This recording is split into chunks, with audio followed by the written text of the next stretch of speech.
Via via फैलते रहती है, तो उससे कोई फ़र्क नहीं पड़ता है। हमें पता है हम क्या है, तो इससे मुझे कोई फ़र्क नहीं पड़ता। बिग बॉस 19 के घर से इस हफ्ते हुआ सबसे चौंकाने वाला इविक्शन। जी हाँ, घर से बाहर हो चुकी हैं भोजपुरी सनसनी नीलम गिरी और उनके इविक्शन इंटरव्यू ने मचा दिया है तहलका।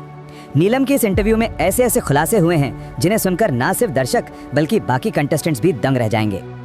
घर से बाहर आते ही नीलम ने सबसे पहले अपने फैंस का शुक्रिया अदा किया और कहा, मैं अपने हर उस फैन को दिल से धन्यवाद कहना चाहती हूँ जिसने मुझे यहाँ तक पहुँचाया। मैं चाहती थी कि मैं फिनाले तक रहूं, लेकिन बिग बॉस का खेल ही ऐसा है, यहाँ हर दिन कुछ भी हो सकता है।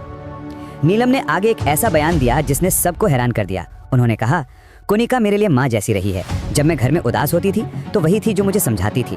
वो सख्त जरूर है लेकिन दिल की बहुत साफ है। लोग उसे गलत समझते हैं लेकिन मैंने उसके अंदर इंसानियत देखी है।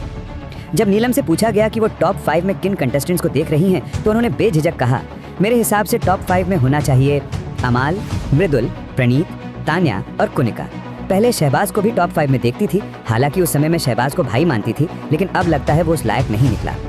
उनका ये बयान सुनकर हर कोई चौंक गया। नीलम ने आगे कहा, मैंने शहबाज को हमेशा अपना भाई माना, लेकिन उसने जो गेम में चैलेंज चली वो भाई वाली नहीं थी। उसे अपनी बातों का दिखावा करना आता है, पर असलियत में वो किसी का नहीं है। तो वहीं गौरव के लिए बोला, गौरव जो है वो असली मास्टरमाइंड है। गौरव सबको अपने हिसाब से चला रहा है, खासकर मृदुल को। जब नीलम से पूछा गया कि क्या मृदुल भी किसी के हाथों में खेल रहा है, तो उन्होंने कहा, मृदुल बहुत भोला भाला है, दिल से सच्चा लड़का है, लेकिन गेम के अंदर बहुत मासूम है। उसे नहीं पता कि गौरव जैसे लोग उसे सिर्फ अपनी चालों में इस्तेमाल कर रहे हैं। मैं चाहती हूँ कि मृदुल फिनाले तक जाए क्योंकि वो असल में इस शो का क्लीन हार्ट है। नीलम ने फरहाना के बारे में भी तीखा बयान दिया। फरहाना बदतमीज, पागल और बेहयाई की हद तक गई हुई लड़की है। वो घर में किसी की इज्जत नहीं करती, चाहे बात छोटी हो या बड़ी, उसके बोलने का तरीका हमेशा घटिया होता है। ऐसे लोग अगर गेम में लंबे टिक जाएं तो ये शो के लिए अच्छा सिग्नल नहीं है। वहीं तान्या के बारे में नीलम ने थोड़ा मिला जुला बयान दिया। तान्या नौटंकीबाज है, फेक है, लेकिन मैं ये मानती हूँ कि वो आधा सच जरूर बोलती है। हाँ, उसकी एक्सप्रेशन और बातें ओवर हो जाती हैं, लेकिन वो जैसी है वैसी ठीक है। मैं उसे अपनी दोस्त मानती हूँ और चाहती हूँ कि वो फिनाले में पहुंचे। उसे लोगों ने गलत समझा है, पर दिल की बुरी नहीं है। जब बात आई अशनूर कौर की, तो नीलम ने कहा, अशनूर का गेम शुरू से ही अभिषेक के साथ जुड़ा हुआ था। दोनों की बॉन्डिंग अच्छी थी, लेकिन अब जब अभिषेक बाहर हो चुका है तो देखना होगा अशनूर अब कैसे खेलती है। मुझे नहीं लगता कि वो अकेले गेम में कुछ खास कर पाएगी। नीलम ने मालती के गेम पर भी निशाना साधा।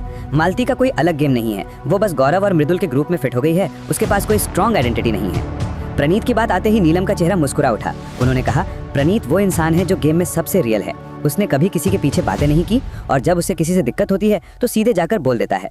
मुझे लगता है प्रणीत का गेम बिल्कुल फेयर है और वो फिनाले में जाने का हकदार है।